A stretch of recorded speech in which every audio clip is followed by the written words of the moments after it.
Hey everybody, looks like we made it to yet another Wednesday. This is very exciting. I'm so glad to hang out with you guys. I think we're all here. What I am going to do is I am going to check and make sure, because I'm not going to be doing the chat viewer on the screen anymore due to your guys' recommendations. So give me one moment, I'll just put it on the other screen because I'm not sure who's here until I see the chat on my television. So let's take a look. I'm going to go to my videos and see if I see part 5. So I think I have to just go out of it, go back in, my videos.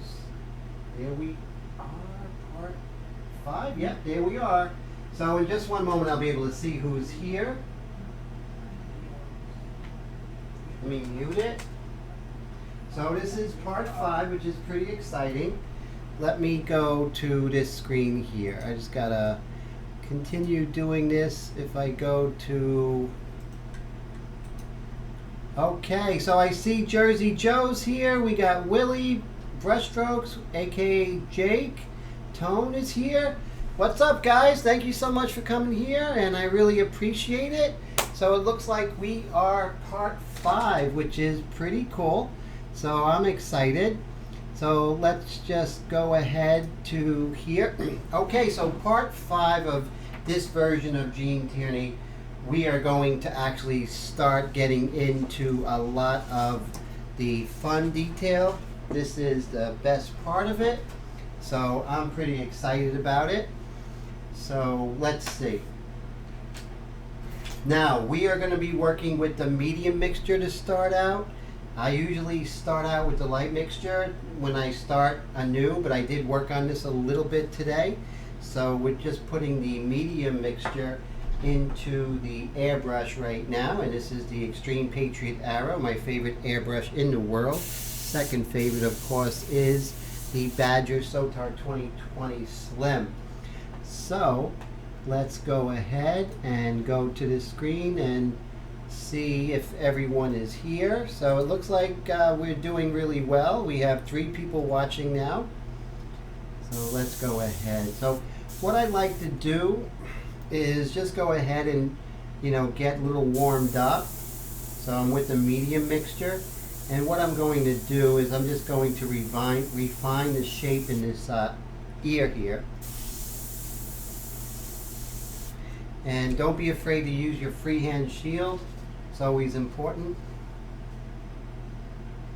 So those of you guys who have the ink mixtures, what do you think of them? Do you enjoy them? Does it make your life easier? Your thoughts would be greatly appreciated. I personally, it makes the whole act of airbrushing a lot easier. No cleanup. I don't have to worry about mixing every time and seeing if they're too dry. So that really helps me out a lot. So I really like it. So what I did is see if I reiterated the dark of this ear, and I also went ahead and just continued with that hard edge. I think that hard edge is very important if you ask me. So hey Wendy, how are you feeling? How's everything going? Good to see you.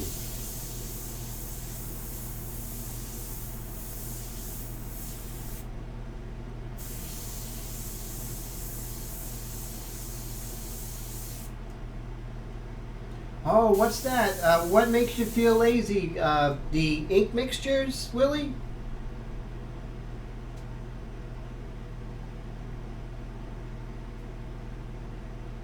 So Ray, so there we got Ray and Alan. How you doing, guys? Good to see yous. Finishing up making 8 clay boards. Wow, pretty cool. That's hard work, that's for sure. So good to see you guys. The great thing about those ink mixtures is that they're all set, and it's just more time for airbrushing and less time going ahead and doing the mixtures and going from one value to the next is so simple. So, that's why I like it. My painting sessions go much smoother now that I have them in these boxes, in these bottles, all with the eyedroppers. It makes life so much easier for me.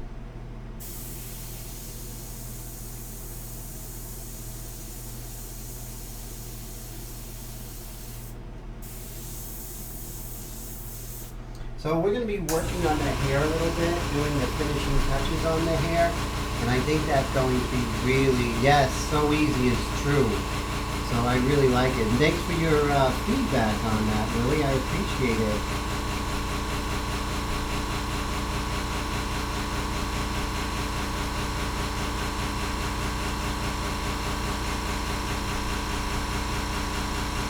So I'm taking my mono eraser here, and what I'm going to do is just go ahead and reiterate some of those whites here. And right over here we have some nice lights going on here, but before we go ahead and do that, we're going to work on the darks that are right next to it. And remember, everyone, that 1 second rule, which is so important. It definitely is. I agree, Alan. Definitely isn't the same without Wendy.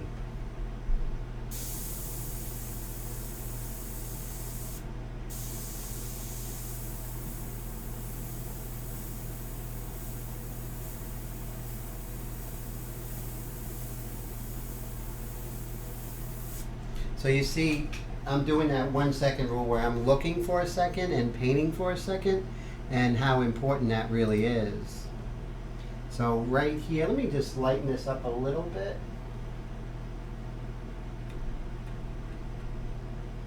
There we go. And let me just blow it up here so you guys can see what I'm doing, what I'm talking about here. Okay. So right in here, we have some darks before we get to the highlights. But that 1 second rule is going to be crucial, because if you're not really paying attention to hair, it's not like a nose or anything, it's very abstract shapes, you will not see them. So that's why you really have to pay attention real tight.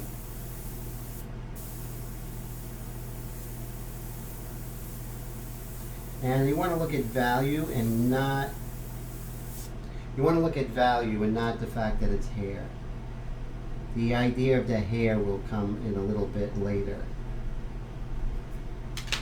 Same thing right here. Of course, we're in the medium mixture right now. And there's a link in the description field if you're interested in purchasing these mixtures. It really is a great way to work in India ink. So we're in part 5 right now. And part 5 is pretty much when we're finishing up everything. So as you can see right now, it's all about little details.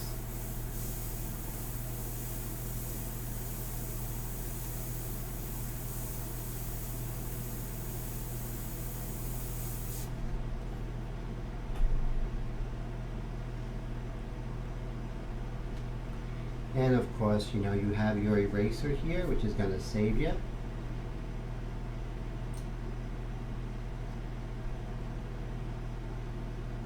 Yes, gloves on both hands, definitely, because it's so important, right, Ray? Because that other hand, the left hand, is a culprit a lot of times. So, yeah, that's so true. Both hands really does work.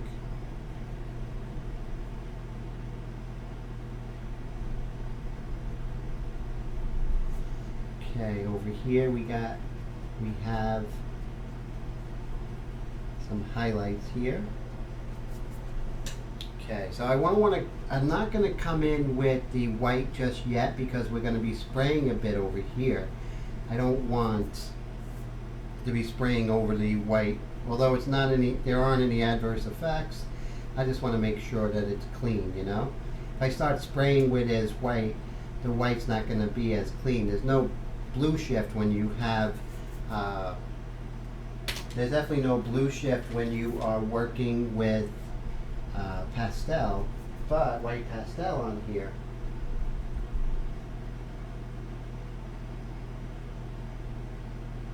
Oh, that's great, Alan. That's fantastic. Thank you. I'll definitely be ready for you.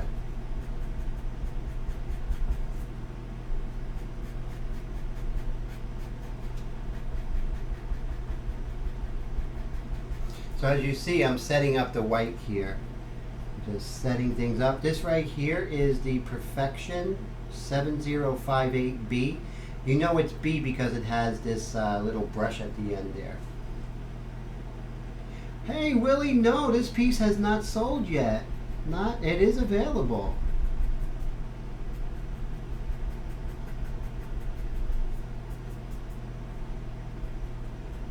Gene Tierney is something, isn't she? She really is. So you see, I'm just establishing some of these areas here.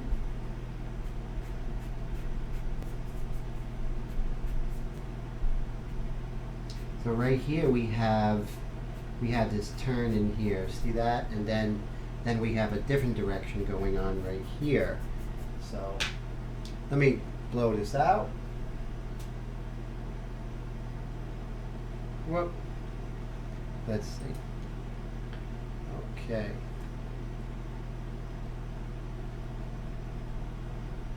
There we go. Okay. So what we can do now is we can start lightly with the white pastel. And what I like to do is take the white pastel and just go ahead and put it on some sandpaper here. And then take either a stump or tortilla. This is a tortilla, as my friend Ray has told me. So that's very cool. So I learned from you guys just as much.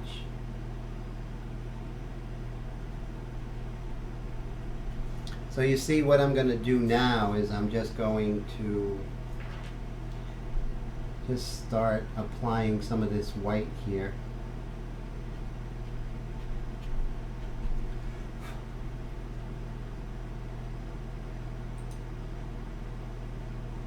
And so, you know, with that being said, we can begin some of the nice volume that we're achieving. You don't want to do any more than just three shots here. Look, 1, 2, 3. That's all you're going to do. If you do any more, you're just going to be noodling about, and you're just going to start rubbing the pastel into the surface, and it's just not going to be a clean look, and you're not going to stay in control.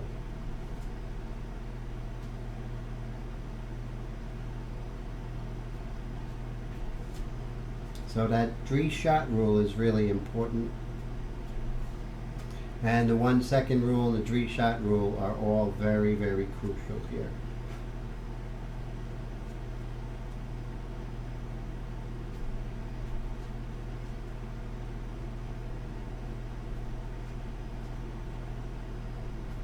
So even with the white, I'm just looking for large shapes here. And then I'll come in later with some smaller shapes. But right now we're just going to hit some of those nice larger shapes. You want to make sure that you're not repeating patterns that aren't there. We have a strong proclivity of patterns, and we want to make sure that we don't do that. That's very important. Hey Alan, happy birthday! That's so great! Wow! That is so exciting, so cool.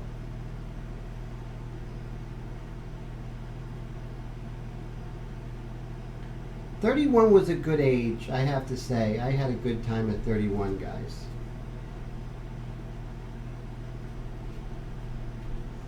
I was single with lots of money and lots of time.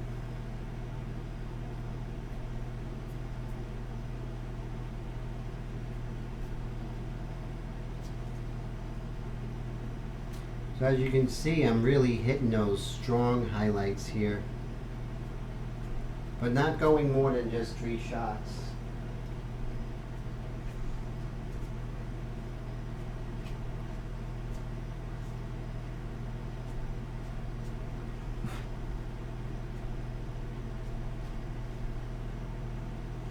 And of course, as you can see, I have the control. I'm not doing more than just 3. I'm not noodling that in there. And then over here, we have a little bit of stronger area right there. And as you can see, that's how we start establishing some of those highlights in the hair, which is really good. Hey, Christian, good to see ya. How you doing, man? And we're just going to hit those highlights, and then we'll get more specific as we go, right? We want to get specific later, not in the beginning. Thanks, Christian, I really appreciate that. Same thing here. We're just going to start hitting these lights. Remember, 3 shots and then you're out, you know? 3 strikes. So let's see.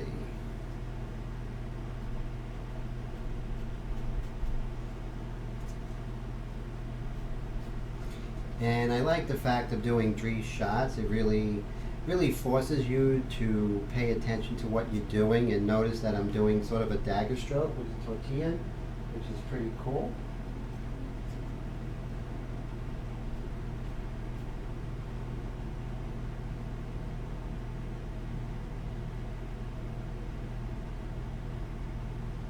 Oh, this is, so Tone, this is this is sandpaper, and I put some pastel on it, and this is a tortilla.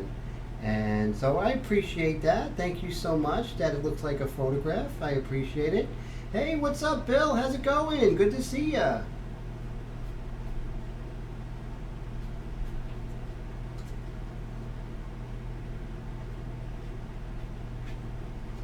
And as you can see, it's just 1, 2, and then 3, and that's it.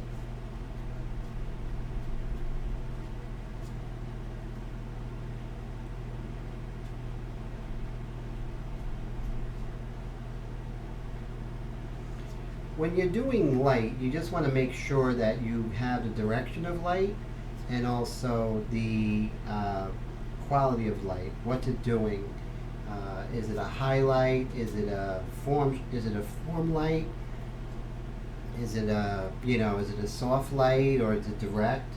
All those different things you really have to pay attention to. So now that I have this really beautiful white here, let's go ahead and see where we can do some more beautiful things with it. So I'm just going to put the white here on the lip there. Just like that. Where else? Since I have this white, where else can I do some beautiful things with this? Right here, we can go ahead and reproduce this light right there.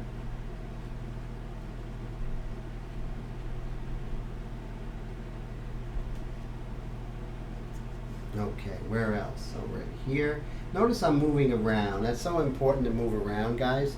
You don't want to, in the end game here, you don't want to stick around in one spot, because this is where you're making all your larger assessments. You're looking at the whole and not just small details, because that will sort of, that's like a rabbit hole that you're going to fall into. If I just stayed with the hair, that would not be good.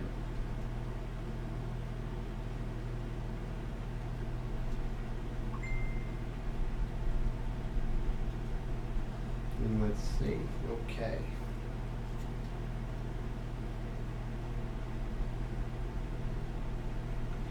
Go. So you see I'm just hitting some of those lights there, just making things a little more dramatic. Okay, so here we have a very tight detail. So we're going to use our fabric brush here, fabric pen, and we're going to make sure that we don't overstep our boundaries there. So just like that, moving around, doing different things, very important. So then we can go ahead and extend some of these highlights here as well. See, we can just pull that down.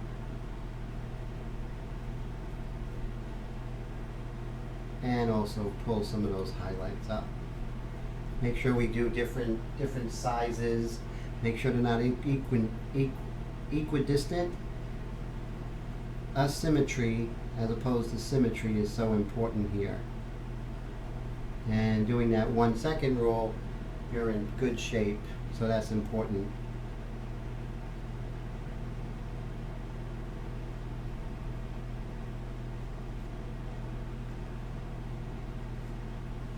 There we go. Now what we can do is we can take our medium mixture and we can go ahead and sort of calm down some of these areas here.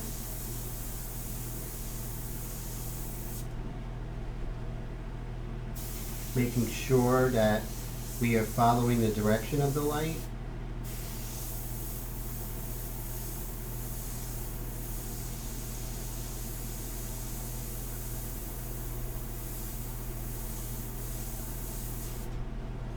Hair is very simple, as long as you don't get caught up in it.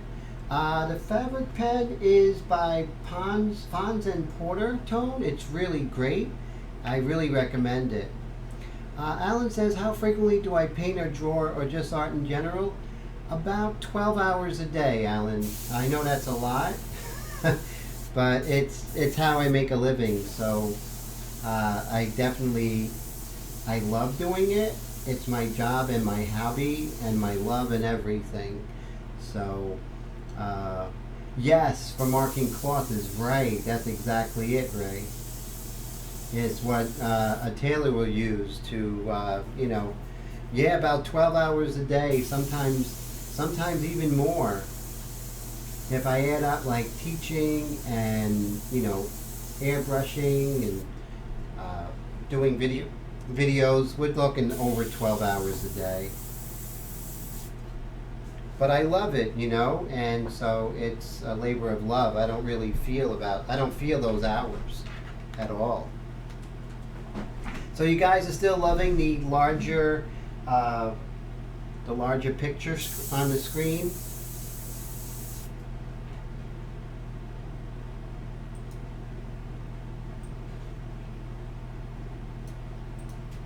There we go. We'll just go to this screen right here.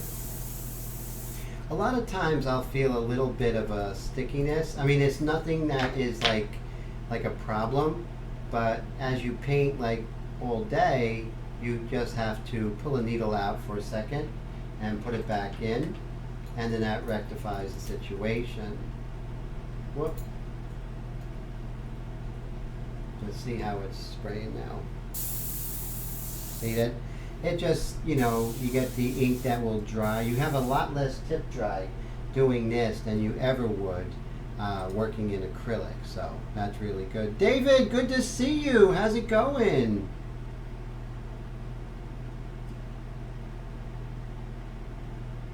Oh, so Alan says too busy for you to go to work. So Alan, what do you do that wind is a factor?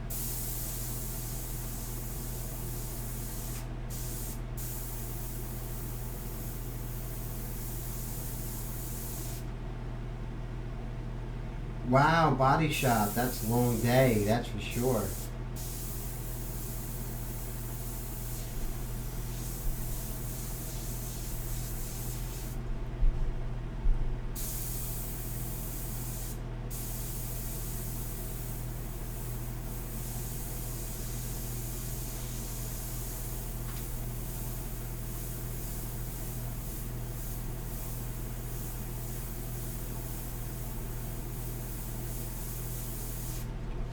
And keep in mind that 1 second rule, it's so important.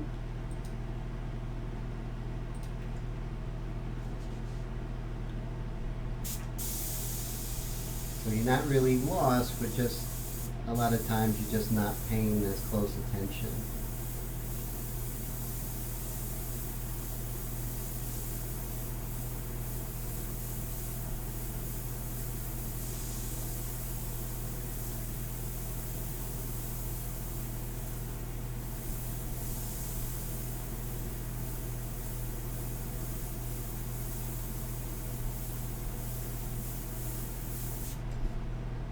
Same thing over here.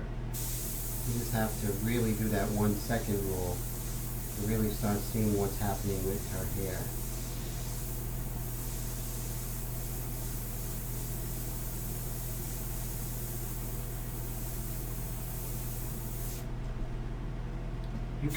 You can get sharp edges if you want, or you can keep it soft with the hair, depending on what kind of mood you want.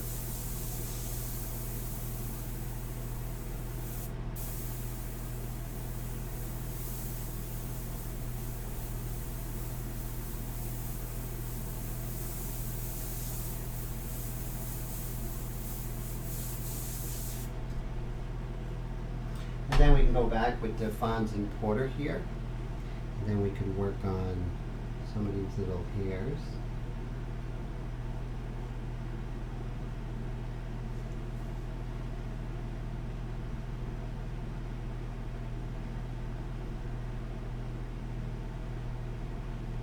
There we go. Now, since we have some lighter hairs up there, we want to make sure that we have some down here. Just some specular highlights here and there, just to pull out some of those lights. We want to have some balance here. Balance is very important when you're painting a portrait. So you want to direct the eye, but you don't want the eye to stay in one place and totally ignore another, unless that's your intent, but that's not my intent here.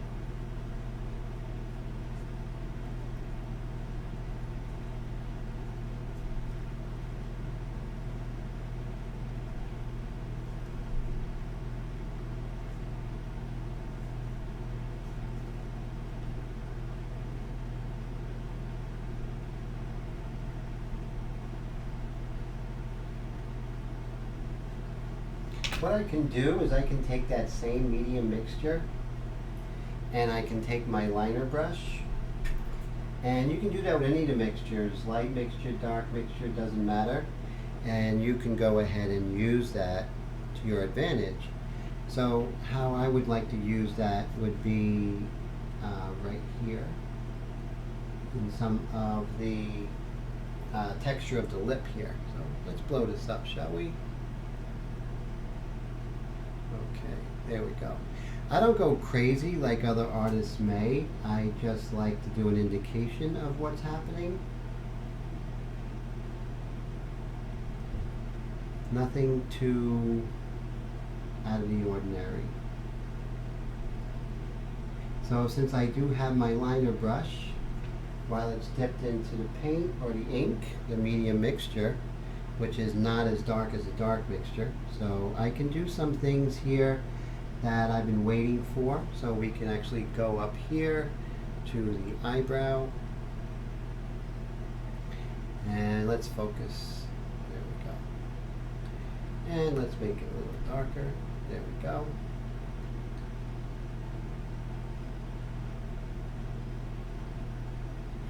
So when doing these mixtures, they have multiple uses, not just for the airbrush.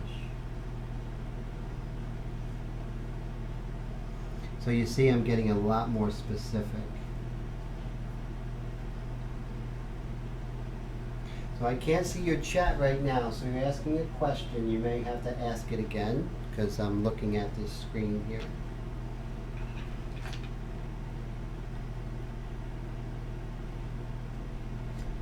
Okay, so looking like where can I use this that it would do good for the painting. There we go. And also you have some really nice cast shadows from her eyelashes, I should say. See that?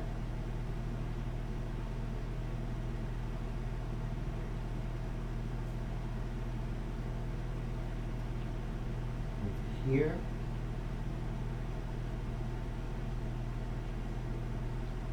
And then you got something happening right here. So when you do that 1 second rule, you're just reproducing what you're seeing because it is such an abstract thing. So try not to look at it as this is a cast shadow, so it's very soft.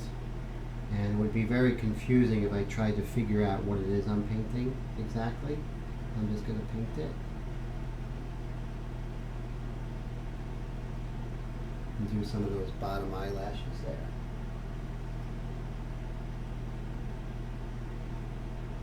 They look harsh here, but they will, when we blow it out, you'll see that they do work. Same thing over here. Got a little dark happening right there. There we go. Alright, so let's go ahead and pull out those eyelashes on the other side.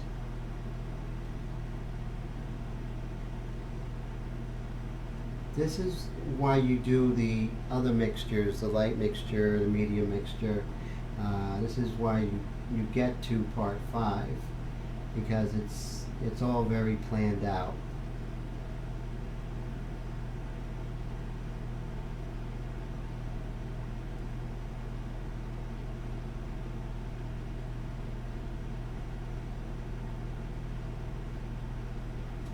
Now what we're going to do is when we pull out, you'll see that it comes together.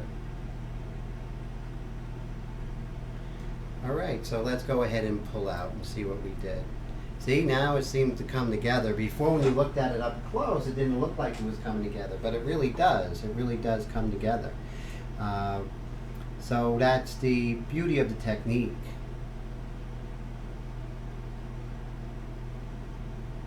And you're always constantly checking your drawing, making sure that you get everything right. You might miss something here and there, but that's why, you know, you work, because, you know, and you move around, because when you move around, you'll start seeing a lot of different things going on. So let's see what's going on in the chat. Now, let's see. High-rise transparent barrier technician. That's pretty cool, Alan. Wow. And let's see what that's be careful, my friend. So I'm glad you're not working today. So David says she looks great. I appreciate it. Willie says, Tim, the only thing that is, when you post it on YouTube and you answer a question, no one will know that the question was, because they won't see it. But I like it. Okay, I understand, definitely. So they'll probably just hear me talking to myself and wondering what the hell's my problem. That's really funny. So David says, love the eyes in the painting. I appreciate that, David. Thank you so much. Alan says, 12 hours a day. Do you get a lot of commissions then? Pretty much, I do. Always looking for more, but definitely I get a healthy amount, thank God. So old paint shop again. That's great. That's fantastic. Hopefully we come to a hot ride, low rider again. Wow, asking for prayers by being in this group helps me do better. Definitely, prayers out for you, man. Bill says, I wish I had the capacity to open his shop up, but Lord, with his issues, no way he could do that alone. And if there's a will, is a way. Yeah, I hear you guys. Definitely not an easy task, that's for sure. Okay, let's go ahead and abandon the paintbrushing for a little bit. We're going to wash the wonderful paintbrush here. Let's see. Put that aside. And okay, so I'm going to come over here. I'm not going to see your... So go ahead and ask questions. It'll just be a moment or two before I get to it. So right now I'm going to go back into here. And let's see. So I do have this here, the wire. Okay, so let's give this a shot. So we'll just... now we were talking with Wendy and that these wires have to be flush to the surface for it to work. So I'm putting them as flat to the surface as possible, and we're just going to go ahead and spray some there. See how that works. That works pretty good. I mean, it's good, not great, but it's good. There we go. We're getting something. Now this is wire. There we go. Okay, so let's continue over here with the hair.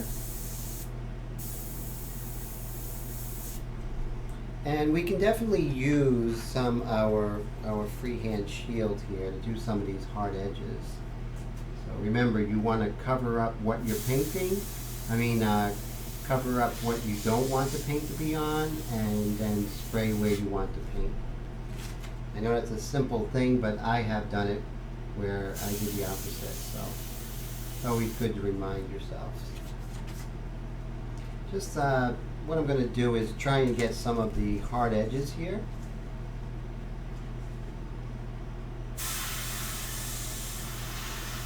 There we go, some nice hard edges. We'll put a couple of hard edges right here.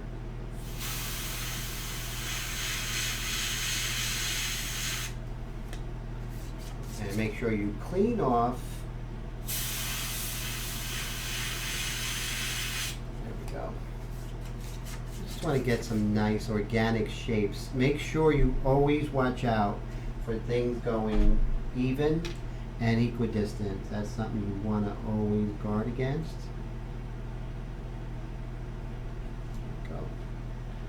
Same thing here. Maybe just make this one a little fatter, closer to here. Same thing here.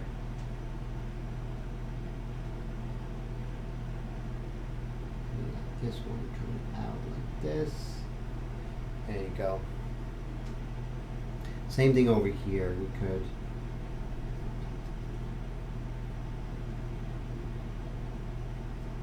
see that. So you just you're paying attention to what you're doing, but you're not really trying to replicate what you see. You're kind of making the hair a little more interesting than it is.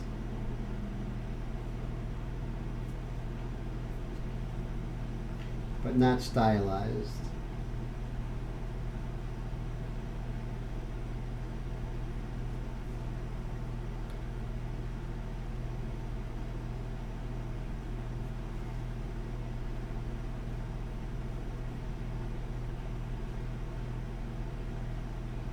See how it just sort of blends in there.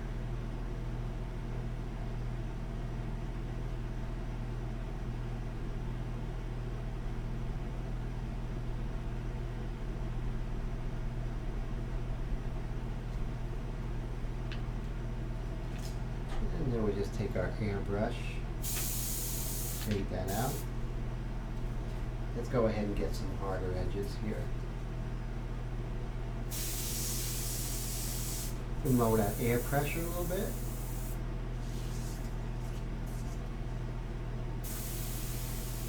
And once again, this is a medium mixture. I haven't come in with the dark accents yet. That's down the line.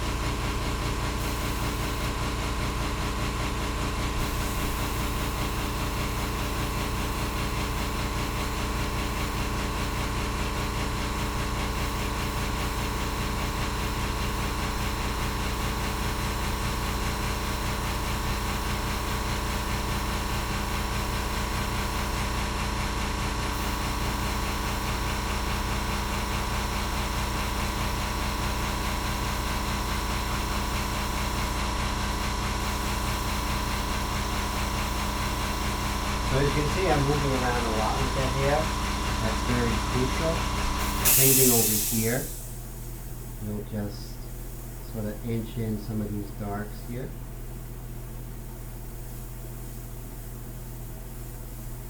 And we'll save some room for the regular paintbrush here. So what I'll do is I'll take that liner brush once again and put this with the ink that's in the airbrush, that medium mixture, and then we could just make sure it's not too wet. Make sure your hand, see that on my hand? Make sure you're clean. You don't want to make a disaster.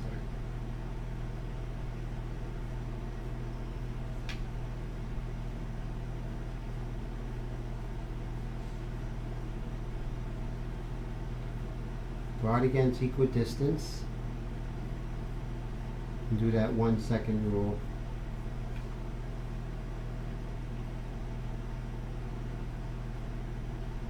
And hair is something that should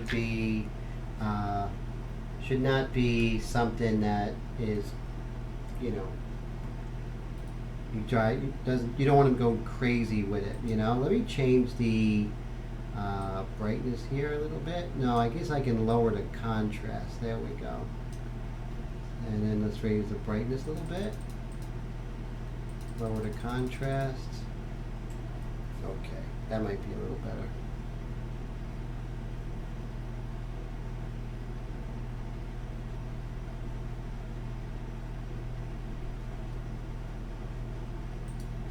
And let's see if we just go down.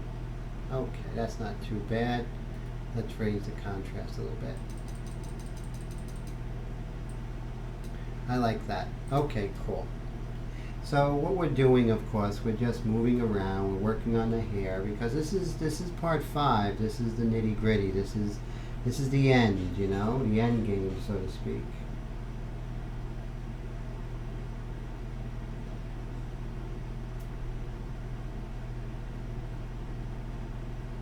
Let's just come over here like that, and make sure we just figure out what the hair is doing and really pay attention to what we're seeing, and that's pretty crucial.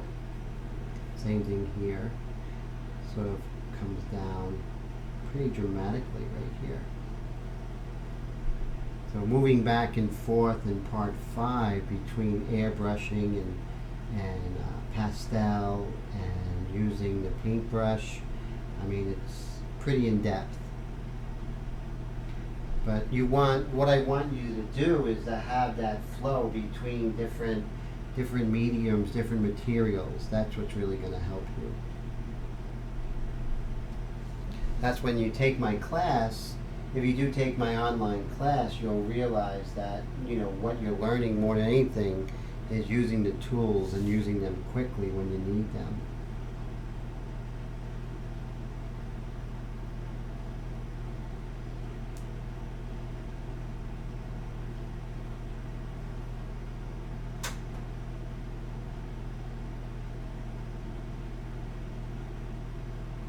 So there's going to be some real specific darks here.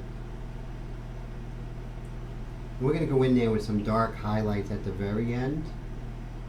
Right now, after this, we'll probably hit some of the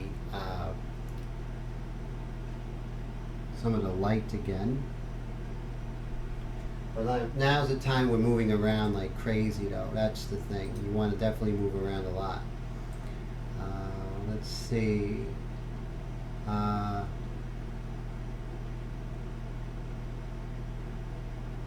Well, Alan, take care of yourself. Good to see you, man. And so you can always watch this live stream for a week, and then it's going to go on my Patreon account. But at least you guys have this for a week. And whenever I'm doing a live stream, I'll keep all of the parts 1 to whatever, as long as the live stream is up so you can see it. So this whole live stream, parts 1 to 5, will be up until next week. And then we'll start with the new live streams. But if you do want to see the live streams, you can go on my Patreon, and that's where you're going to see all my past live streams in the future.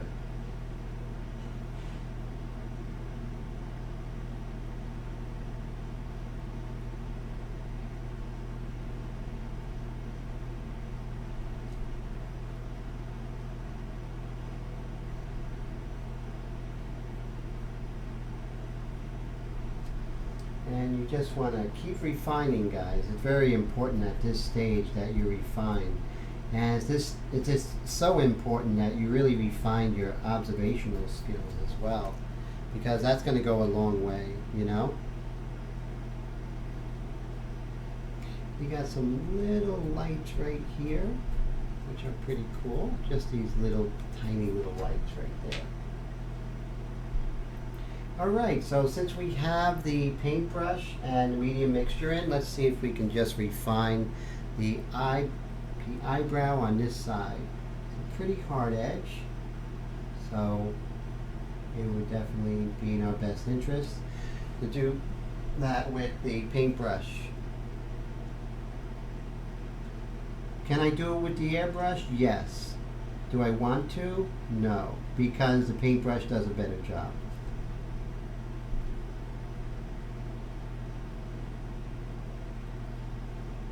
And as you go, and you'll see that you refine different shapes, and I'm going to refine her bottom lip right here.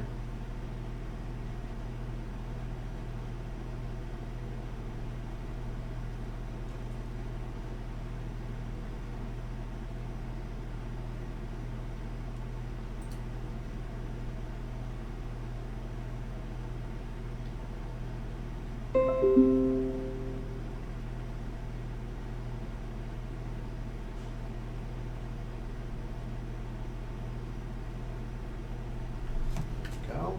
Now we can also refine this edge here. It gets really soft over here, so we're going to leave that. See, because you want to have your hard edge where you see it, and then you want to leave that soft as it goes over there. That's crucial. If you don't do that, the painting will look boring. And you don't want it to look boring, you want it to look visually exciting. And people will realize it, even they don't realize what it is. There's something about well done painting as far as edge is concerned that people are not going to realize exactly why, but they're going to say, hey, wow, that looks different, I like it, because of edges, guys. Okay, people sending messages. All right, cool. So let's go ahead and lower that. And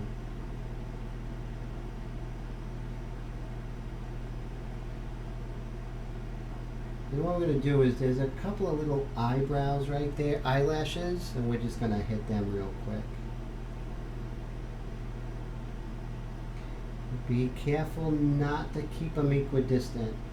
Okay, you want to stagger it, otherwise it's not going to look as realistic as you want it to.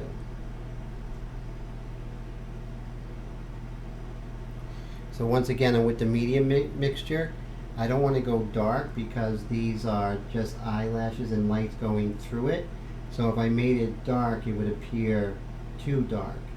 So the medium mixture is definitely the way you want to go. What I really want to do is pay attention to what direction you're going. That's important. And as you can see, I'm staggering them up so they're not equidistant or the same size. So you see, that's so important. So if I do see there's an equidistant, what I can do is just move it over like that. So that's so important.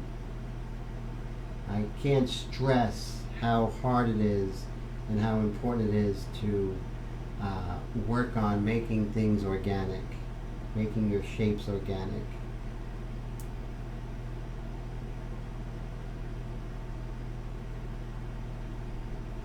So, you know, as you can see how everything sort of comes together, it's because of the mixtures.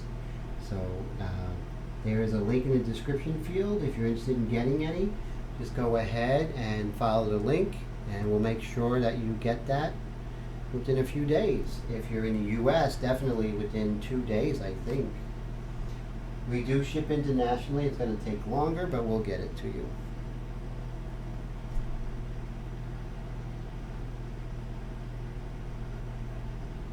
Right here is a separation with the hair. And make sure those two hairs not the same size. So let me just illustrate what I mean. See that? You don't want them to be the same size. We're going to go back into the airbrush again. Just going to clean off that brush. And let's go back in the airbrush, put my top on it. Once again, we have the medium mixture in the airbrush. And let's see, what can we work on? So what we can work on is the lip here.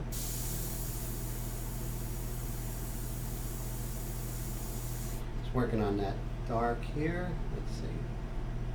Okay, so we're going to work on the dark of this lip in this shape here.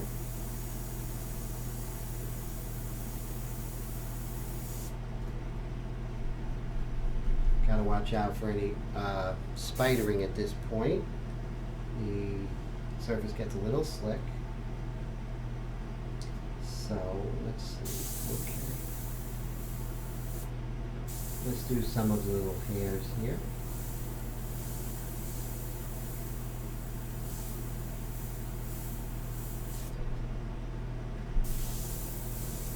There's these like soft wispy hairs right here. Right here you have a soft wispy hair. So you're doing your fading lines here.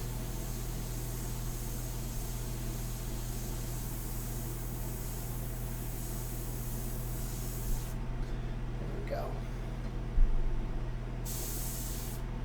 You have a lot of little things happening up here. You do a lot of dagger strokes. Practice your daggers because, as you can see, this is where the rubber meets the road. If I don't practice my daggers, I can't do stuff like this. And I practice my daggers every day. The daggers and dots every day. Never get too good where you can never continue brushing up on the fundamentals. That's what's going to separate you. So as you can see, I'm moving around a lot. Now we'll go ahead and darken this here with the medium mixture. Sort of this background here. So we're at 10:21, so we're pretty much in 21 minutes here. I'm going to soften that edge. So look, I'm going to be even further away, and I'm just going to dust it from further away and just obliterate this line so that it's further back. Okay, so I'm going to go ahead and answer a few questions here, if there are any. Let's see. I don't see any pertinent questions here. David says, I like that technique. Thank you so much. I appreciate it. Willie says, I just got a couple of brushes and some one shot for, okay, that pinstriping. Alan says, see you next week. Very cool. Rick's here. Hey, Rick, how's it going? Glad you can make it. Let's see. Willie says, Tim, it looks awesome. I really appreciate that. Rick says, painting looks fantastic. Thanks so much. The eyes are just captivating. I really appreciate it. And it's interesting how we worked on the eyes, right, David? It just sort of comes together. Tim will be getting some new airbrush. Oh, so you'll be getting some new airbrushes. So I would definitely help you out there. So you let me know you want any consulting. I'll be more than happy to do that. So definitely, you know, you can follow along, you know, so definitely let me know. We'll get you started with India ink. You don't want to go, guys, you can attest, you don't want to go in with acrylic right off the bat, because ink is just going to be so much easier for you, and you're just going to have a better time with the airbrush. And you trust me on that one, I know. The airbrush, I don't know if you read my blog this week about how many airbrush artists just sell their airbrushes, and you know, you have those hawks on these who go ahead and buy them for nothing, and I think that's wrong. I think it's important to if an airbrush artist or if an artist is just going to sell them, try and talk them down, right? Try and get them to sell. Try not to get them to sell, but keep their airbrushes. So, you know, so that's one of the things. But you know, the problem is that people are going into color too quickly, and people are working with acrylic too fast. Those are two very bad combinations. And so, going in with ink, you know, when I work with a student, we're going black and white. We're not going with color right away, because I think that's a mistake. Rick says he doesn't use acrylic anymore. Yeah, exactly. It's great, Rick. And then eventually you'll go back into acrylic, you know, when you want to experiment. But it's always important for us to really hone our skills with the airbrush with ink. It's the best way to do it, just so you get that control, and you're going to have a better time. David says, I wonder if I could airbrush a painting and put clear coat over it on a car or a truck. Not with India ink. India ink is more of a fine art application.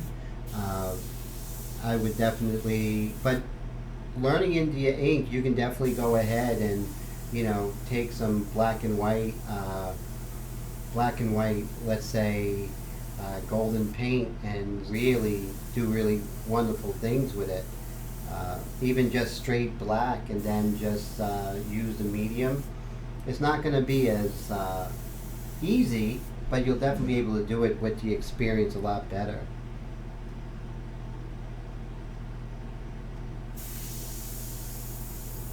But you can do that with acrylic, or you can do that with urethanes, but you definitely can't work on a car with India ink, that's for sure. Like I said, I'm a fine artist, so this is a fine artist application.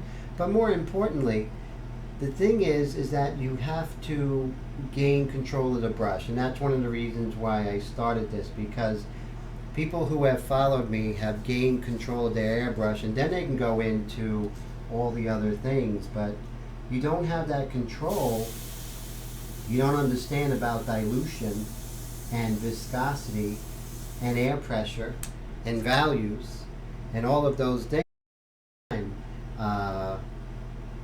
So definitely it is definitely best to begin with ink.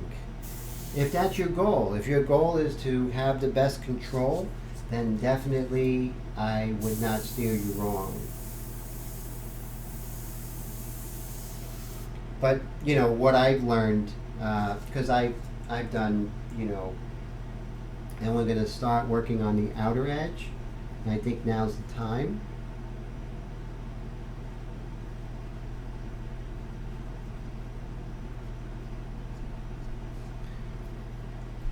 Let's go back here.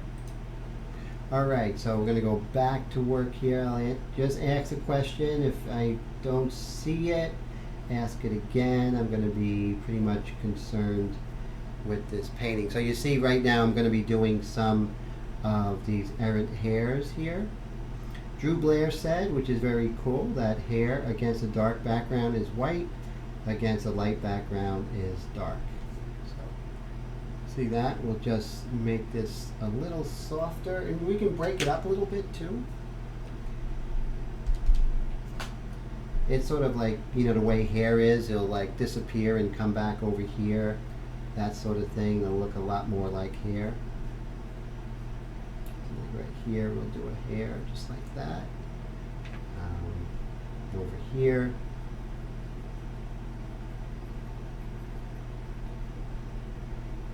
We want to work on the shapes more than anything else. But this is definitely a fine art application. Okay, what are some of the other applications of India ink? So let's say you're working on India ink and you're doing this on board, illustration board, or wood with masonite, or clay board. You can do a beautiful underpainting and then go over it with light glazes of color. So that works out too, which is very cool. So there's so many advantages to learning this technique because it just has applications elsewhere.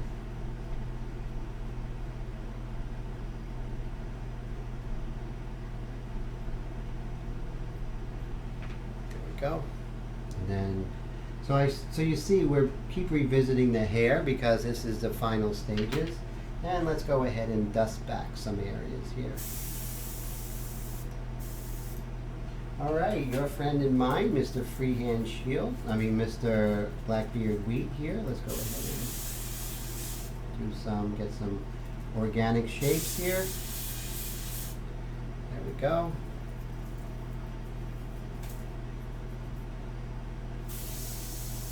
Let's reiterate this dark, and this is kind of a hard edge right here. So let's hit that hard edge. Parallel, not parallel, perpendicular to the freehand shield, not parallel.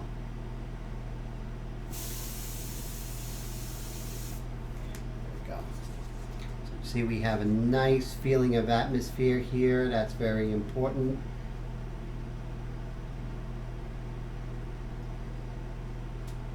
Now some of these details we can go ahead and darken this area, doing that 1 second rule, okay? What we see is what we paint, unless you don't want it.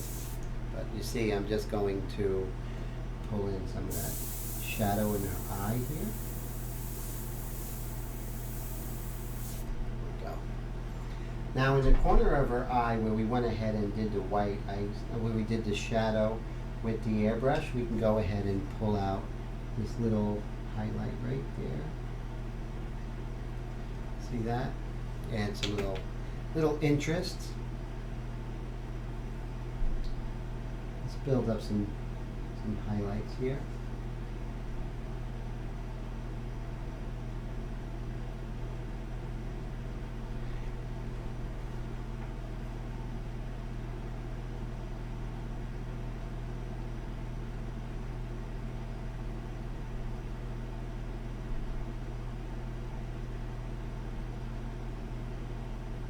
Go.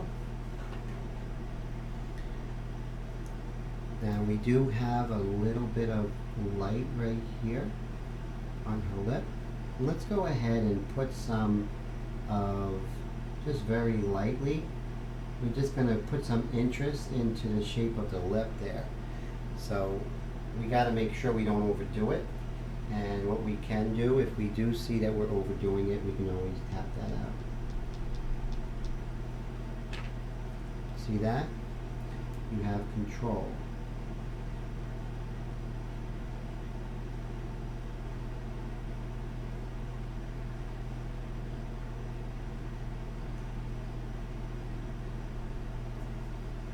And we're just basically, putting some interest in those shapes, but you're not going to do that in the beginning or the middle. This is the stuff you do at the end. This is the end game, so to speak.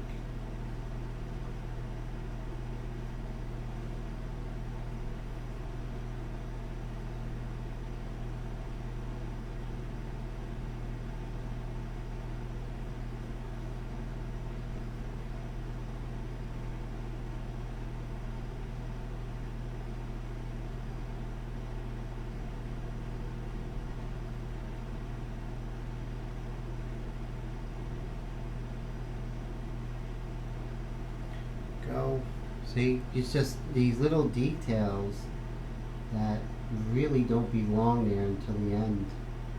But 1 second rule, guys, very important.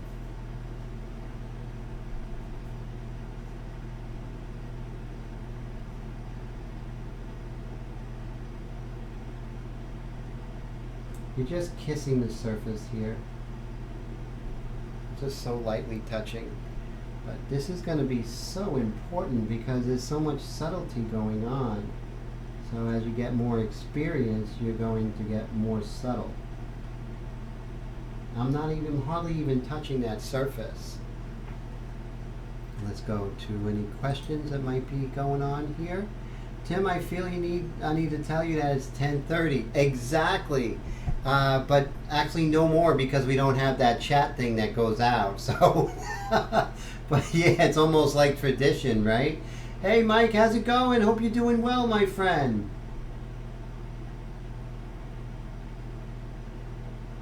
Mike says, hello Tim, since ink is water-based, can you mix it with a water-based clear and airbrush it? Definitely not. Because the ink is a carbon water suspended in most likely some gum arabic or something like that. So anything like that would probably do a real disaster. I definitely wouldn't do that. So yeah, stay away from urethane. That stuff is horrible, very toxic.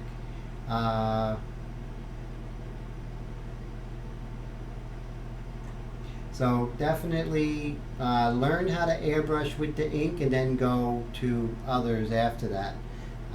So definitely you want to learn the airbrush with the ink. I think learning with just straight acrylic, we're just making life too hard. So you definitely want to, because as I said in my blog, the airbrush is not made for acrylic. It just doesn't work. It's going to give you, if you have a lot of experience, you can make the acrylic work with the airbrush. But if you don't have the experience, it's not going to happen. You're just going to have a hard time. And if you're just starting out, and you don't have access to someone giving you help, you know, one-on-one tutelage, they're not going to know exactly how you're mixing it or anything like that. So you definitely want that mixture, you know. So that's so important. Let me just darken this a little bit, see if I can get that picture correct or a little bit better. Let's see. So what I'm going to do is maybe go this, going the wrong way, right guys? Let's see. If I need to lower the contrast, so maybe I can raise that contrast a little bit. Okay, there we go. That looks pretty good. I like that. Okay, so we're just going to continue moving around. Pretty soon we're closing on the last hour of this painting. So we're probably going to come in with the dark mixture. Okay, so here we are. We have some nice stuff going. Let's do some light hairs here before we do that. Since we have the, there we go.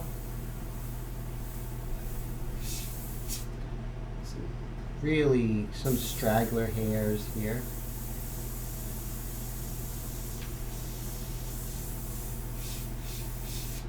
You have some pencil lines all the way from the beginning of the artwork, from week 1. So some things are starting to come together, even from week 1.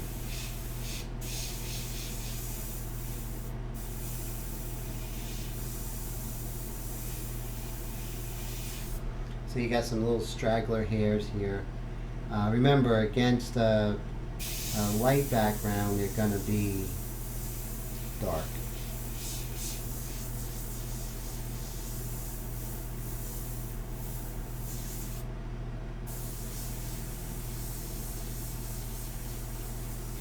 Okay, so it looks like we're pretty much out of the medium mixture.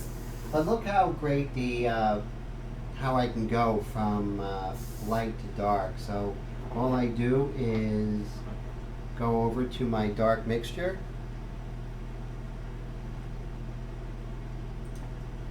See right here. And just come over here. Always put your artwork away from that. And then we're just going to go ahead and put our dark mixture in. It's that simple. No mess. Boom. We are ready. Do your first initial test on test paper, out on your artwork. So now we have the dark mixture inside.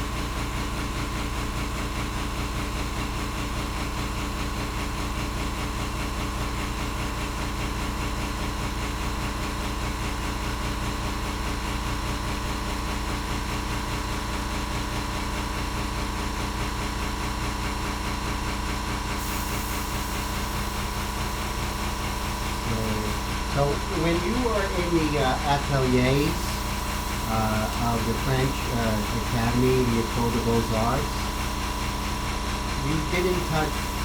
you never touched color for years until you went ahead and learned drawing and value and everything like that. So that's one of the reasons why I like to have my students go into black and white first.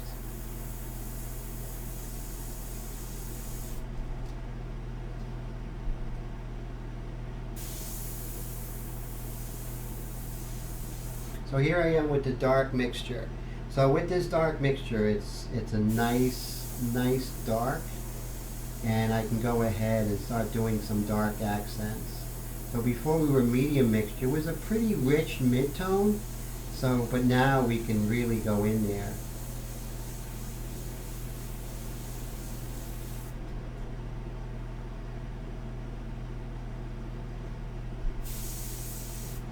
And with this dark mixture, you can go ahead and reiterate some of those darks.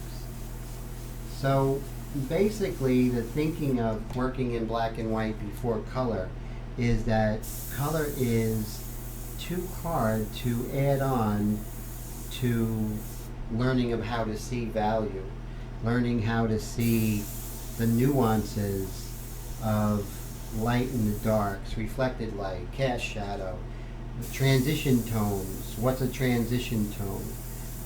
What is the terminator? What is the penumbra? All those different things are very, very, they're very, very complex, and it's very difficult to see. So I definitely will not expect my students to handle all of that all at once. So that's why I always say, you know, it's very important to tackle, number one, see, we're working in Airbrush, so you want to tackle the control of this thing, and it's not easy. I mean, all of us will attest, you know, at times this thing is very difficult. So there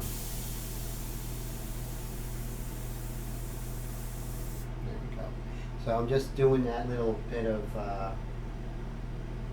terminator right there. So that's a terminator. So we have to basically start coming in with some of these darks here, these really darks, which is going to accent and really make this pop out, as is the photograph. So if you see at this point, the photograph and the artwork have a lot of congruence, you know, and so it's very important. So yes, so Wendy makes cake. That is amazing. I hear your cake is incredible. That's what I hear.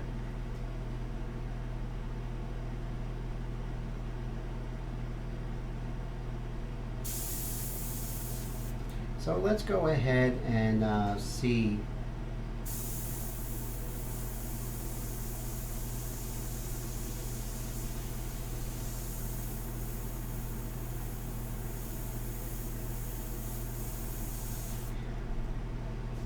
Another thing that I see a lot of people starting out in Airbrush doing is they want to experiment.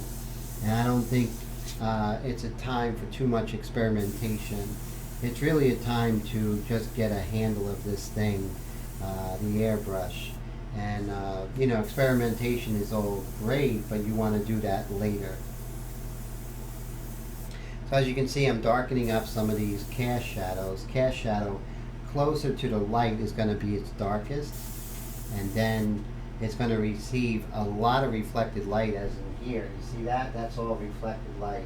Maybe reflected lights from a breast, maybe it's from this couch, but there's definitely reflected light going on.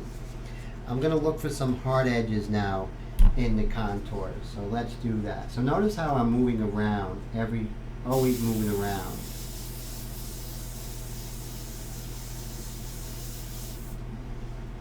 And one of the things is very important to, you know, one of these things is very important. Let me see, okay.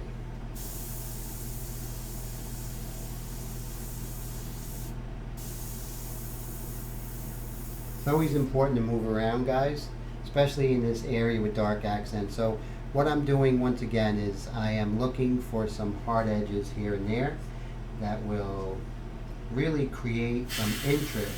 And that's what you want to do. You want to create interest, and you want to create variation of edges. Variation of edges is going to give your work a dynamic quality.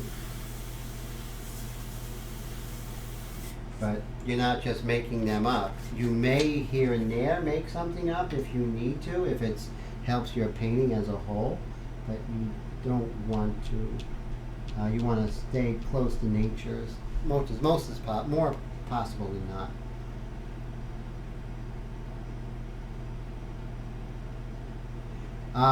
The Sotar is amazing. Which one? The regular Sotar might be a little finicky, but have you tried the Sotar Slim, Bill? That thing is just amazing. The regular Sotar, you know, I heard that some Sotars, you know, are rough. Yeah, definitely.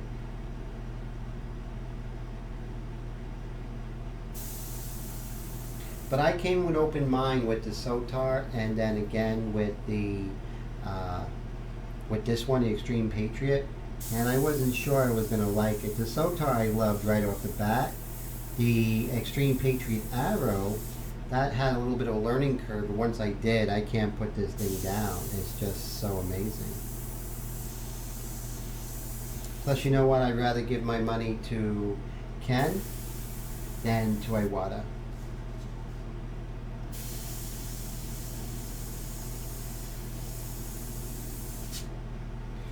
And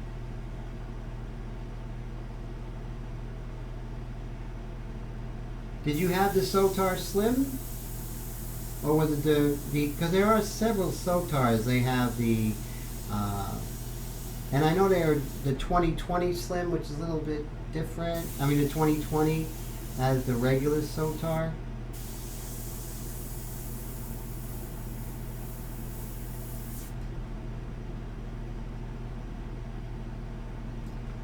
Yeah, that's a long time to wait there, Mike, that's for sure.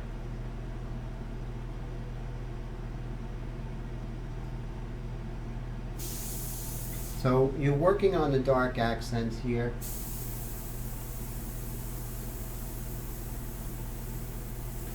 Notice there's no tip dry, no clogging.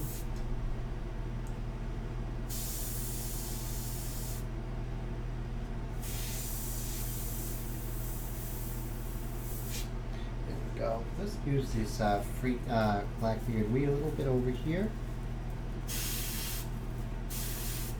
Just moving it around, getting some organic shapes in here, always helps.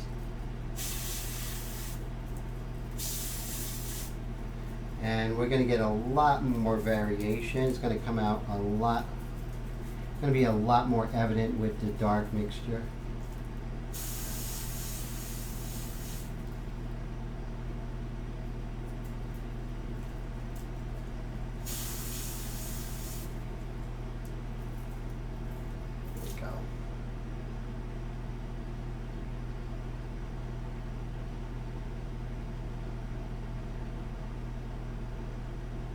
Wow, so Wendy said that she glued her wire to a board.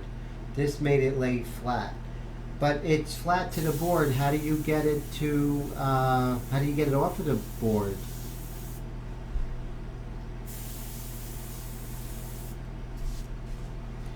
Okay, so still doing our dark accents here in her pupil. There we go.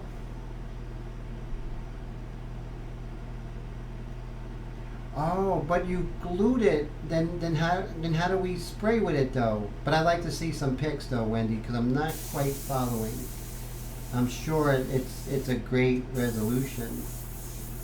I'm interested to see those pics.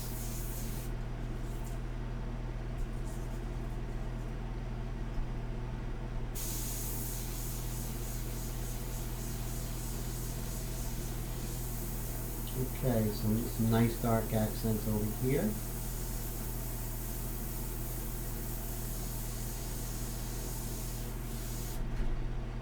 Go. Over here we can start doing some of the hairs. Comes in. A little bit darker.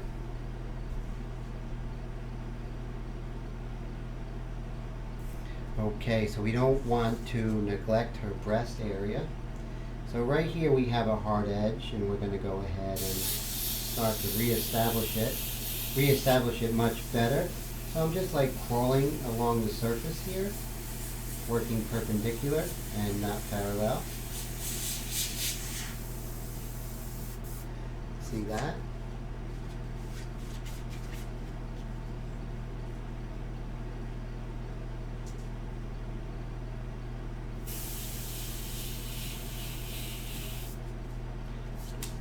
Down.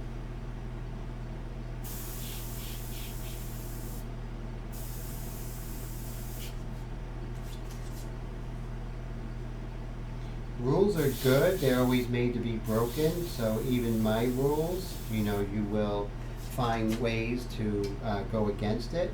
So that's good.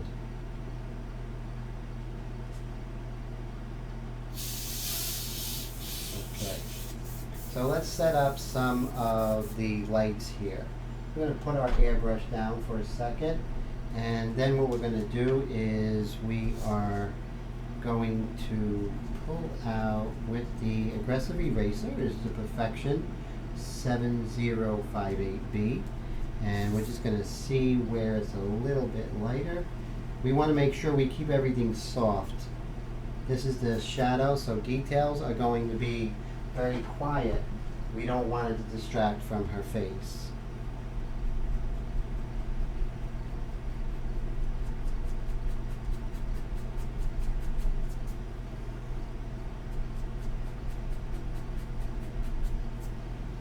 Okay, so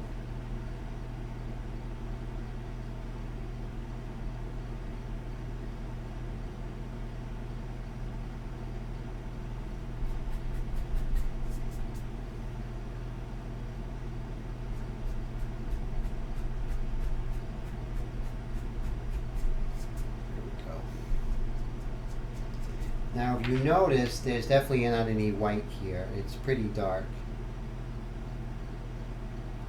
Yeah, I don't think you definitely want to get yourself the Extreme Patriot Arrow. That will be a game changer.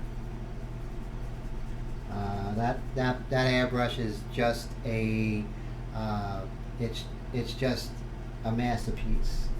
So I really love that airbrush. I highly recommend it, and I think it can do anything that that a micron can do. How do I know that?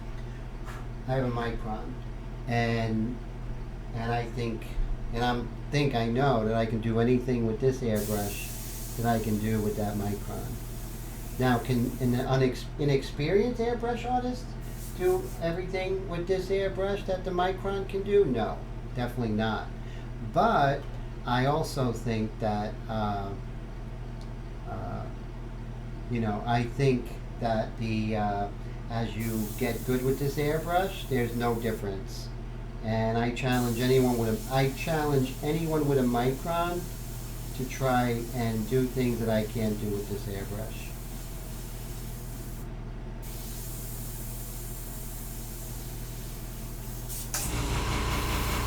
Oh, see right there was a little bit of a mess, but it's something we can't fix.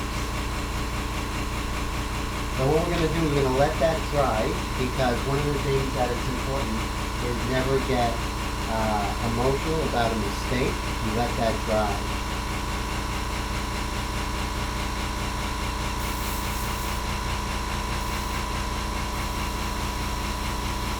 What we're going to do is we're going to work around it,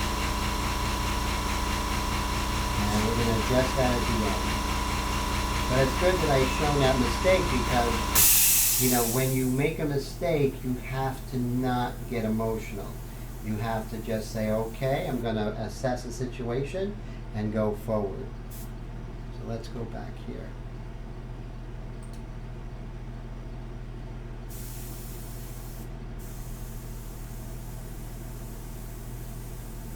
So what we're going to do, we're going to blow that out, let that dry, and then we're going to figure out how we're going to handle that. What we're going to do right now is we're just going to work on, there's a little bit of a shadowy area. So even with the dark accent, if I'm further away, I can go ahead and darken that lightly and get something light. So you see how the breasts are sort of coming forward. Let's go ahead and see how we're going to handle that. So right now it is dry. We're going to try erasing it, and we'll see how successful or unsuccessful we are. See, I think we're able to take care of it. But the thing is, you have to really let it dry. If I went straight in there, guys, with the, straight in there and started erasing, even though it wasn't dry, I would have tore up the surface. So that's why it's good just to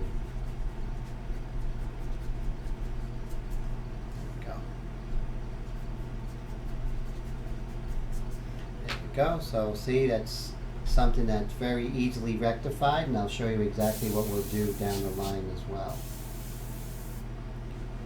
So let's see, what else can we work on while we're here with the dark mixture. And then we're going to go back after the dark mixture. We're going to actually go back and start doing some more highlights with the white pastel and bring this together. So you see we are going on schedule.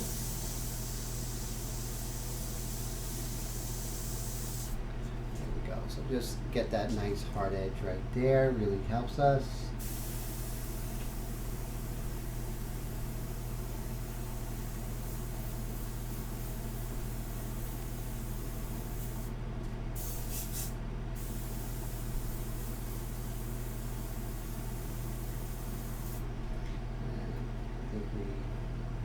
Up here.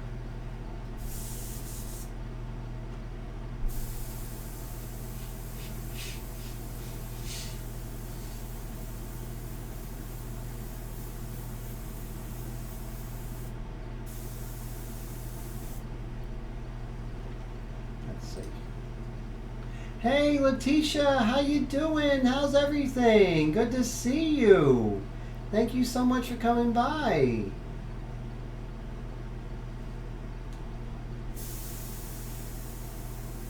How is the Christmas tree shop?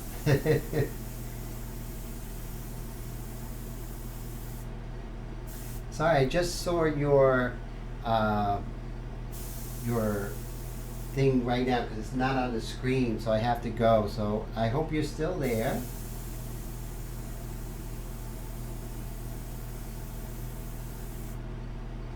Are you using the laptop?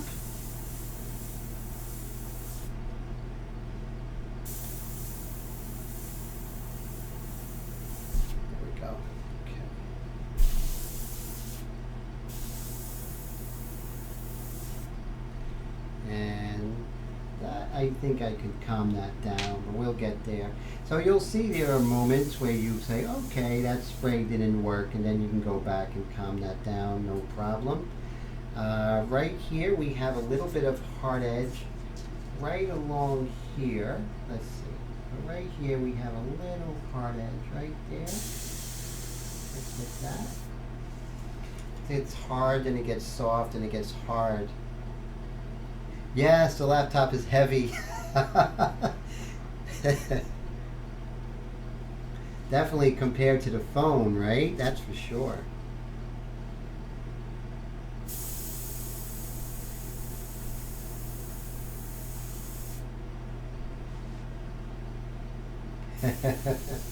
Yes, girl power. Okay. So we have our dark mixture, and we're basically working on where we're going to hit our dark accents, and this is very important. We don't want to overdo, but we also want to make sure that we're getting the dark accents where they're needed to be. So in between some of these in the hair, we want to make sure, while looking at what we're doing, we want to make sure that we are getting some dark volume. Look at the dark accents as a dark room and a closet within that dark room. So it's actually very much darker. So you think about it. So you have a dark room, everything's dark, but a closet in a dark room is even darker. So that's what we're looking at, the closets in the dark room. So that's what's really going to give this painting some real pop. So now we're at the dark mixture. In the beginning we were with the light mixture, and then we went ahead and we went to the medium mixture and then the dark mixture. So it works out. It's working in a way that is a fail-safe. You'll know when you're going too dark, because the rule of thumb is never oversaturate. So you're never going to oversaturate in the light or the medium or the dark. So it's a fail-safe. It actually helps you not to buckle a paper, but also not to jump value when you're not ready. So that's very important.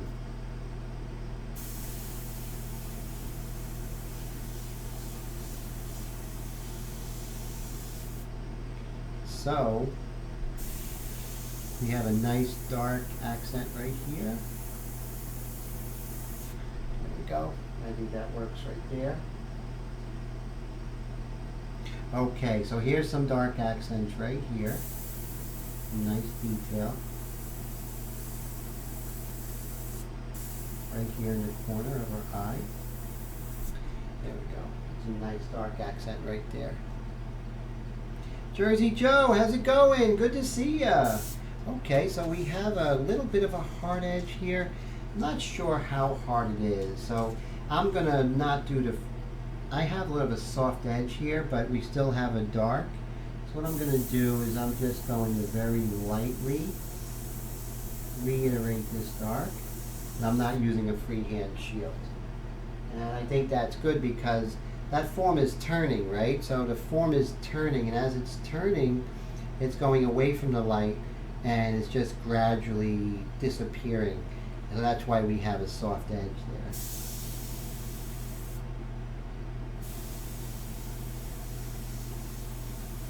Yes, Letitia is a beautiful name.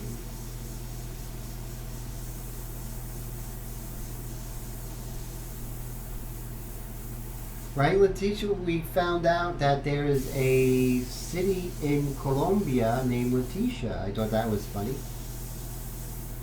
Not funny, but interesting.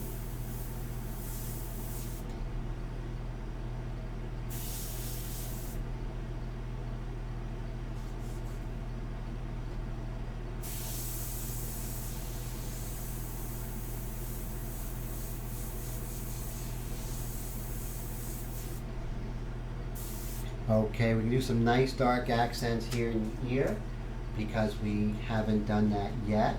Remember the whole theory of a closet in a dark room. So we're going to make sure we use our edge here with the freehand shield.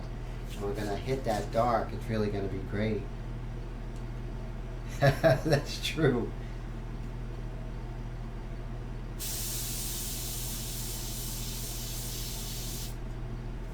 There we go. So you see that. And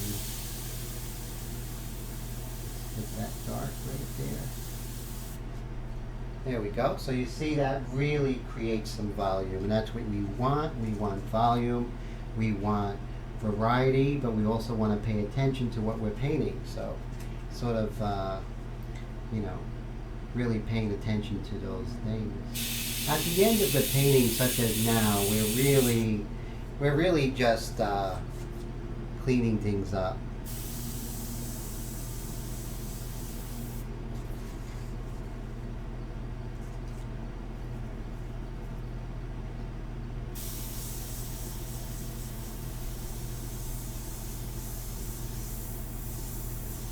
There we go. All right, so let's go ahead and see if we can work on the stake here. And I think that's as good as new. I don't see any problem with it now. And what I'm going to do, you know, off camera, we're going to do the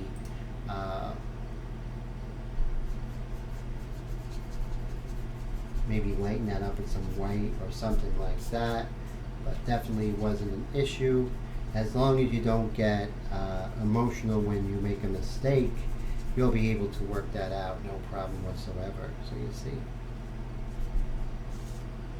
Okay, so let's go back to so we did our dark accents. We're doing well. We're in the last 25 minutes of this painting, so I have to say I'm pretty happy. So we're going to take our tortilla in the white pastel, and now we're going to there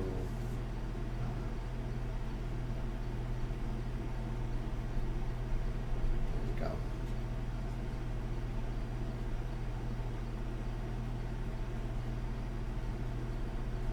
We want this shoulder to really come forward from the background, so we're just going to really get a feeling of what that light is doing, right? We're not just copying values. We're really looking at what the light is doing, the nature of the light itself. How it is turning and sort of in a wave going around her shoulder. That's the kind of thinking I want you to have. That's what's going to give you the work, the vibrancy, the vitality that your subject deserves. Not about only copying what you see, but it's also about trying to experience the light. There we go.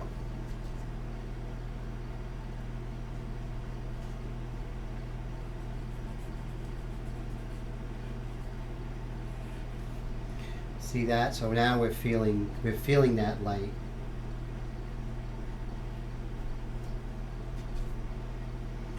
And sort of continues down, just like that. And remember the 1 second rule. So you look for a second, you paint for a second. There we go. Okay, so what's happening elsewhere? So I see we have some interest going on within this tone here. So let's go ahead and hit that a little bit. There we go. So we want to get that interest. It's very important to do that.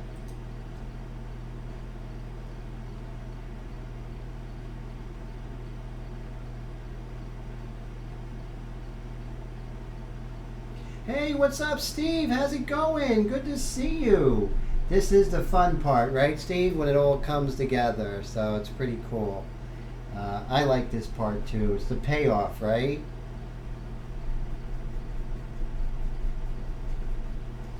So what we're looking at now, we're looking at what's going on in that value, you know? So that's what we're doing. We're sort of looking at, you know, the lights within the value.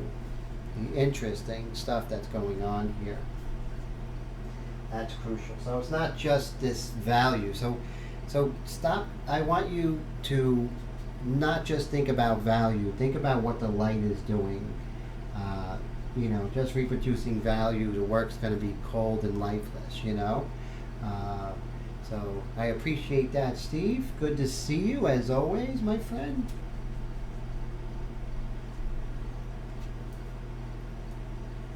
Okay, so we have this nice light value here. You see how that looks? I like it. So what we're going to do is, like, let's repeat this value. So you want to definitely look around and see where that light value is. But also, when you see that value, the light here is doing something totally different than here. So you want to basically feel what that light is doing.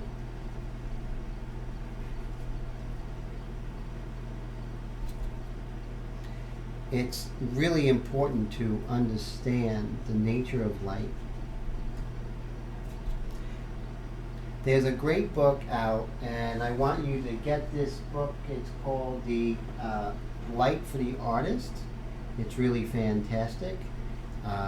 There's just so much information in there, and if you can read that book, read it several times. It will make your work better.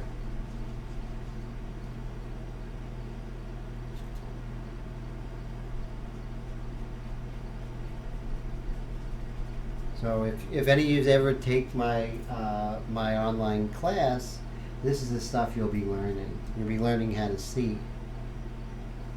Not only learning how to paint, but learning how to see.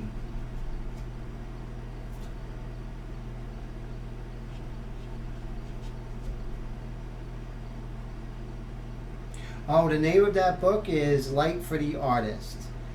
Really fantastic book. I really highly recommend that. So Willie, if you get a chance, that's a really fantastic book. I read that book maybe twice a year.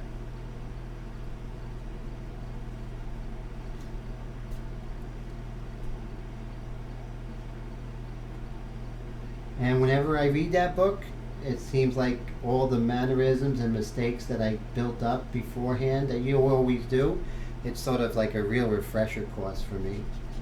So what I'm doing with this, with the white pastel, is I'm moving around and seeing where I can create balance. And like I said, a painting is never completed, it's only abandoned. But right now we're sort of trying to find balance.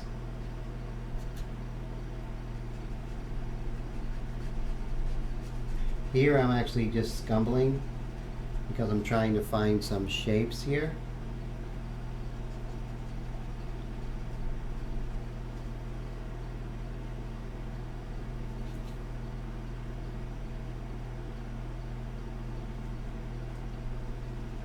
Just pulling this out. Okay, so right here we see that the light from the forehead goes in. There we go. There. So we do find some drawing errors even at the end, which is really fantastic. It's always good to keep that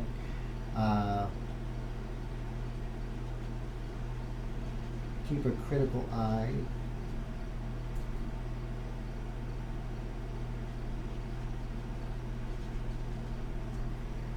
So we are getting close to the end of this painting.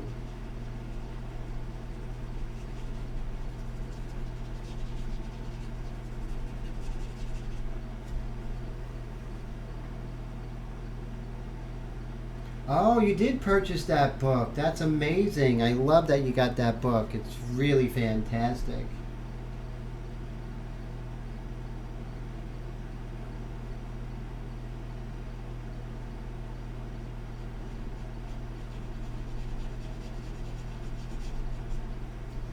Okay, so let's see, where else can we just smooth things out? We also don't want things to be choppy. We're painting a woman's portrait, so we have to make sure that we just clean things up here. We can take our knead eraser. If we lost an edge, we can go ahead and pull that out, like so.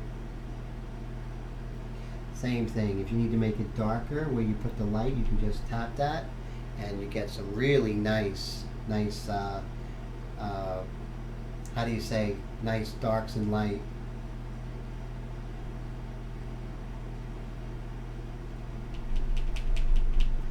And let's see, we're just going to pull that over here. Let's see. And right over here, we're just going to darken this here.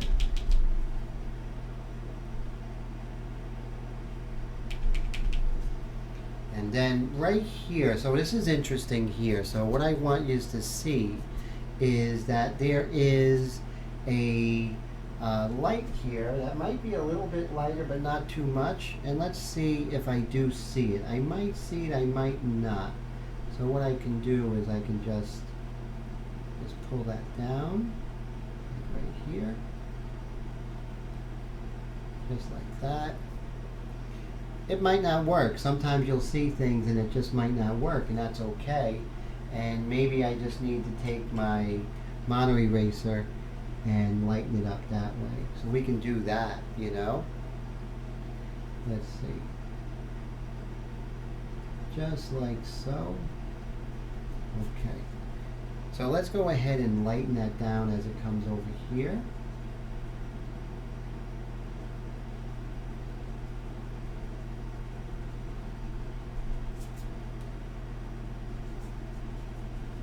And we'll just pull this down like that. So I think that's you know, really cool, and so this is coming out pretty good. We're getting close to the end, guys, so this is good. Let's see, what else can we do here? I think we can go ahead and take our fabric pen and do a few hairs here. So this is the time where hairs start to come together, you know?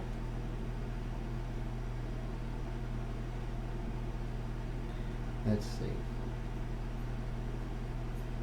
Just like that. There. So we're just going ahead and doing some hairs here and there because we want to make sure that we get the feeling of the lights and darks, you know?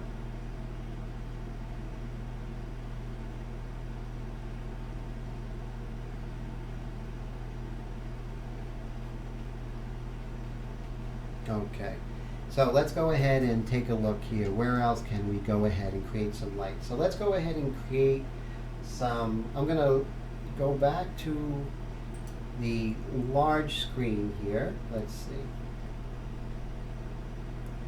All right, so here we go. We're going right over here.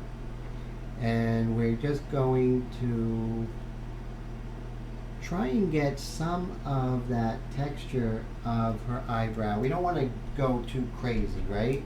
So I can see that the white is a little too harsh, but maybe, just maybe, we can extend this light up here, going like that, and over here like this, just like that. Maybe just, you know, I mean, just give an indication that we know what's there, and, you know, that could help us. I'm going to make that specular highlight a little bit lighter than it was, just to give it some interest.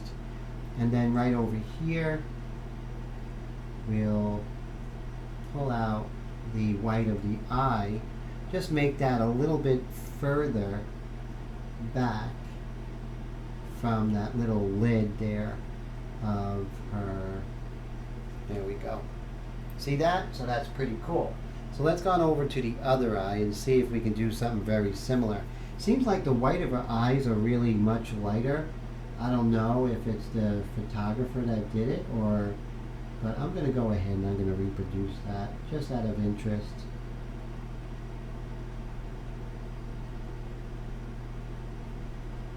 There we go. So you see, we just pull that out there. We can even make that like really bright, because I think that's going to be a nice cornerstone of the painting right there. Just like that. Okay, so let's see if we can pull that down over here.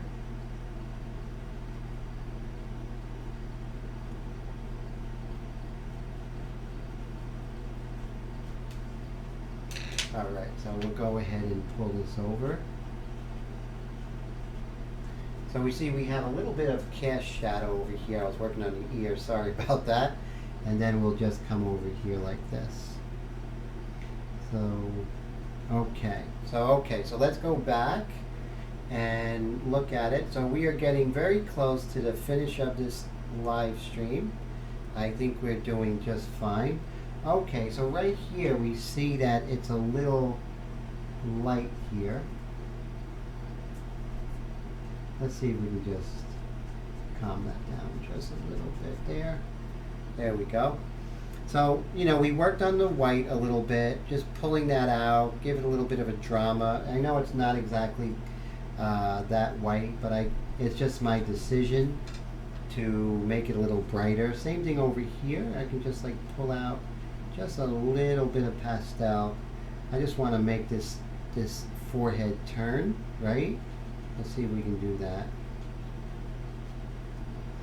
There we go.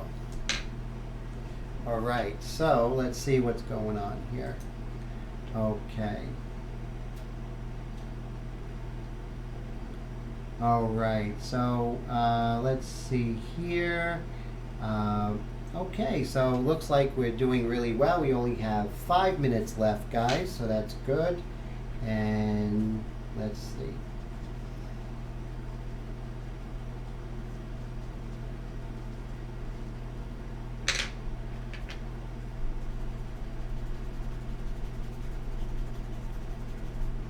All right, so definitely it looks like we're doing really well here. Everything is coming together. So let's see if we can just go ahead and pull, we can use the white pastel. And we're just gonna bring this cushion a little bit further here. A little bit further up. There's like a little design here on the cushion. And we can actually go ahead and just pull out some of this design.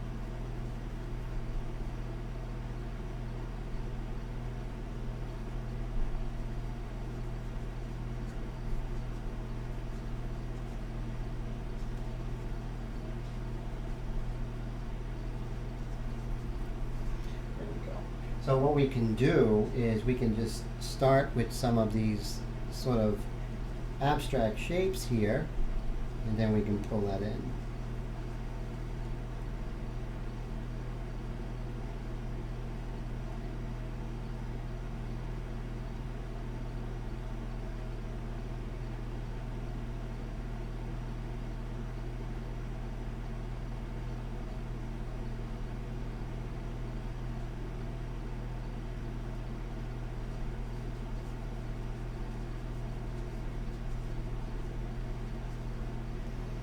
Alright, so what I did was I went ahead and just did some textural things here.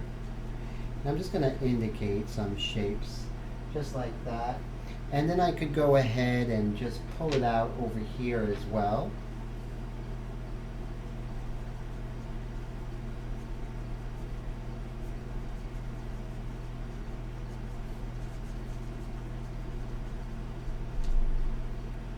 So you see right now I'm just sort of pulling that out.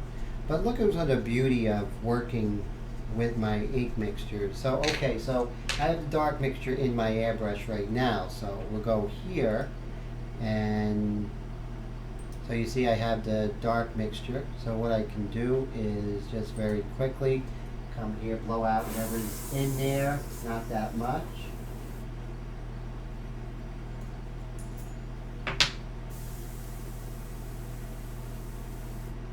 And then I can go back with my light mixture, which is right here. And then I can very quickly load my airbrush.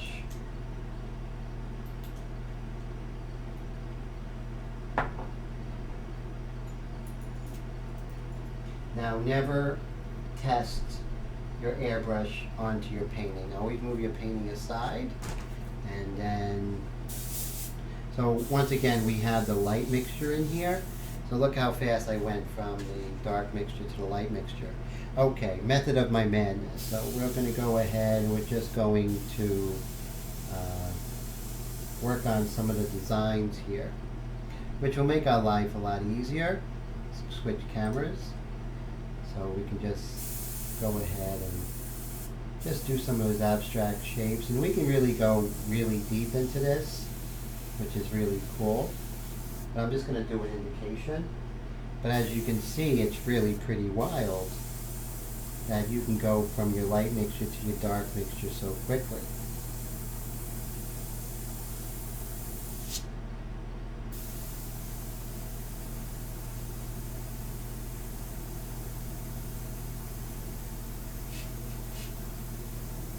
And I can repeat this pattern, just keep going up higher and higher. I can do that. And of course, what you can do is also even out some areas that might be a little too dark. So what I would do is I would definitely make sure that that surface is dry. So I'll just go put some air on that. And then just come back here. And we'll just even out some of those values. So, you know, give it a real feeling that it's a couch with some designs. But you see how easy it is just to go ahead and start those designs. I can repeat this all the way. Like I say, paintings are abandoned, they're never really finished. So I can, and I'll probably do that off camera, which I'll just sort of put in that couch here. And it's really pretty easy, it's not that difficult. So I can see here, which is very interesting, that we can establish how it gets a little darker over here.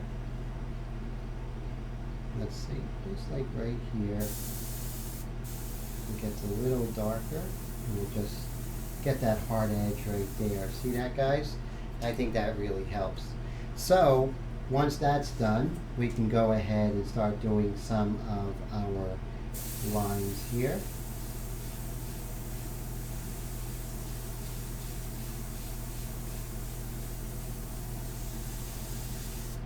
There we go. So see how we're starting to make that couch look like a couch. Pretty easy, not hard. So I'm a good distance away, maybe about 3.5 inches away, just starting to work on this couch here. So we're in the last 5 minutes, guys. Look at that. I think we did well. This is part 5. Part 5 is going to be up there for another one. This is going to be up for a week, and then part 1, 2, 3, 4, and 5 are only going to be available to my Patreon customers. So you can just type in Painted Glyphs or Timothy John Luke Smith at Patreon. For as little as $4.99, you can see all of my past live streams. And also new videos that are just for my Patreon customers. So I'm liking what's going on here. I think we did great. Let's see.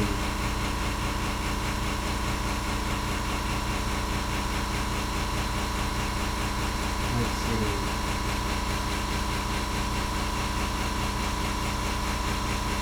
Yes, Letitia, look, this was a gift from Letitia. Let me see if I can show you the plant that she bought me, which is really cool. Let's see real quick. So we'll go right here to this camera. See? That's the plant that Letitia got me for Christmas. So it's doing really well, right? I keep it alive, so not too bad. I think I'm better with plants than people. So right now we're at 11:27, but as you can see, this is how I would just sort of come up there with the fabric. So you see how I would just sort of work on that fabric. Fabric is not as scary. As long as we look at it as shapes, we can do it no problem. So this is definitely the end of the live stream, it looks like. So that's really cool. Everybody, thank you so much for coming. I really appreciate it. It's a lot of fun. So Letitia, Jersey Joe, Ray, Bill, people like Willie. Let's see. Yes, see you next week, which is really cool. Mike S. Those who I forget, I believe Alan. Let's see. Who else? Just a lot of people. I just really appreciate everyone who stopped by. It makes me feel good that you guys come and hang out with me. So thank you so much. So this is her. It looks like we went ahead and took care of it. So brushstrokes, good to see you. So not bad. I think it came out okay. I'm happy with it. There's always room for improvement, but that's the great thing about airbrush or anything. The further you get into it, the more you can tone. Good to see you. The more you get into it, the more you can get better. The more you can. If you have any questions about the live stream or anything, feel free to leave a comment in the comment section. Also, make sure you like and subscribe if you haven't already. And if you're interested in these mixtures, go ahead and in the description field, you can go ahead and order them. I'll get them to you by early next week.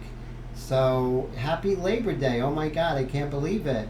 So, Letitia, it was great seeing you today. Thanks so much, Ray. Everybody, take care of yourselves. Really, really great to see everybody. So, take care, guys.